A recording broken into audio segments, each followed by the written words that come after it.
En este video vamos a ver cómo opera la asignación de valores a registros a través del simulador de Assembler en MSP.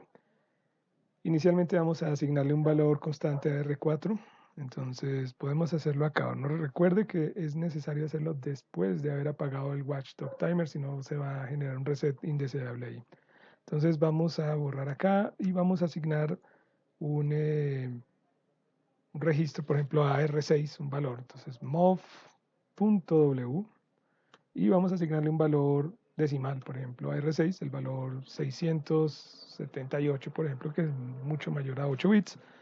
Y se lo asignamos a R6. Veamos cómo, bueno, recuerden que se puede comentar diciendo R6 es igual a 678, aunque eso es obvio, pero como una muestra de qué se puede hacer allí.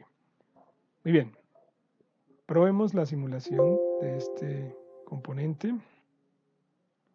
Ahí tenemos nuestra estructura ya completa. Vemos que carga 600 en el stack pointer que no usamos en este momento. Luego pasa el NOP, apaga el watchdog timer y aquí asigna el 678 en decimal.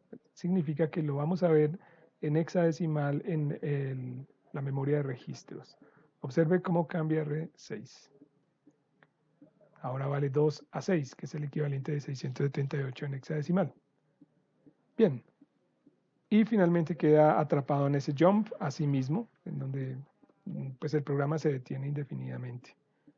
Hagamos una asignación más compleja, por ejemplo, asignemos a R4, por ejemplo, un número hexadecimal, move W, un número de grande, por ejemplo, 1A, EF.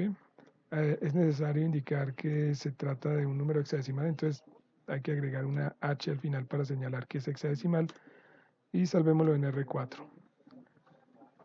Así que podemos asignar R4 igual a 0x1a EF. Ese es el comentario, no es importante.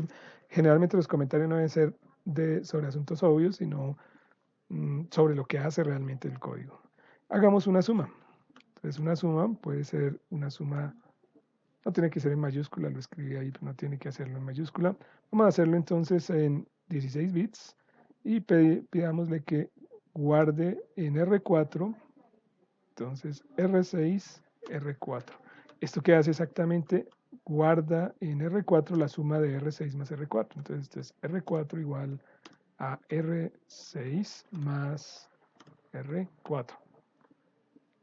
Probémoslo a ver cómo resulta. Entonces vamos al simulador.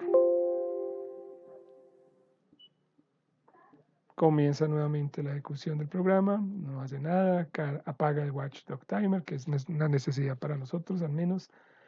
Carga 678 en R6, 2A6, luego carga 1A EF en R4, allí está, lo vemos claramente, y finalmente hace la suma y la salva en R4.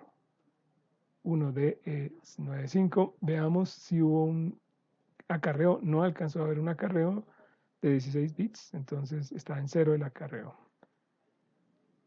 De esa manera se pueden hacer operaciones entre registros. Igualmente podríamos hacerlo con posiciones de memoria directamente, una posición en RAM. Bien, eso es lo que podemos hablar respecto a copias entre valores, entre registros. Obviamente podemos agregar, hagamos por ejemplo un movimiento a la memoria RAM.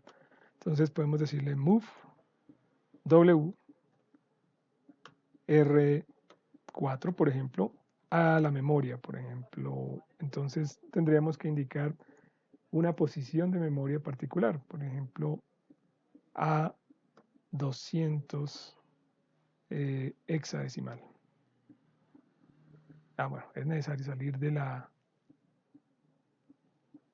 código y ahora sí, veamos a ver si se genera un problema. Está perfecto. Para poder ver la memoria RAM, entonces tenemos que ver la dirección en memoria a través de memory, que ya apareció, y vamos a decirle que lo veamos en RAM. La RAM arranca en 200 hexadecimal, entonces comenzamos la simulación. Allí va, entonces va F11, a NOP, apaga el watchdog timer, carga 678 en la memoria de R6, 1AF en R4, hace la suma y ahora mueve esa suma a la 200 en RAM. Observe cómo quedó la suma, que es 1D95, quedó aquí en la memoria. Entonces hemos asignado a una dirección de memoria en RAM el valor resultado. Igualmente podríamos tomar ese valor y cargarlo en otro registro, etcétera, etcétera. Ok, gracias.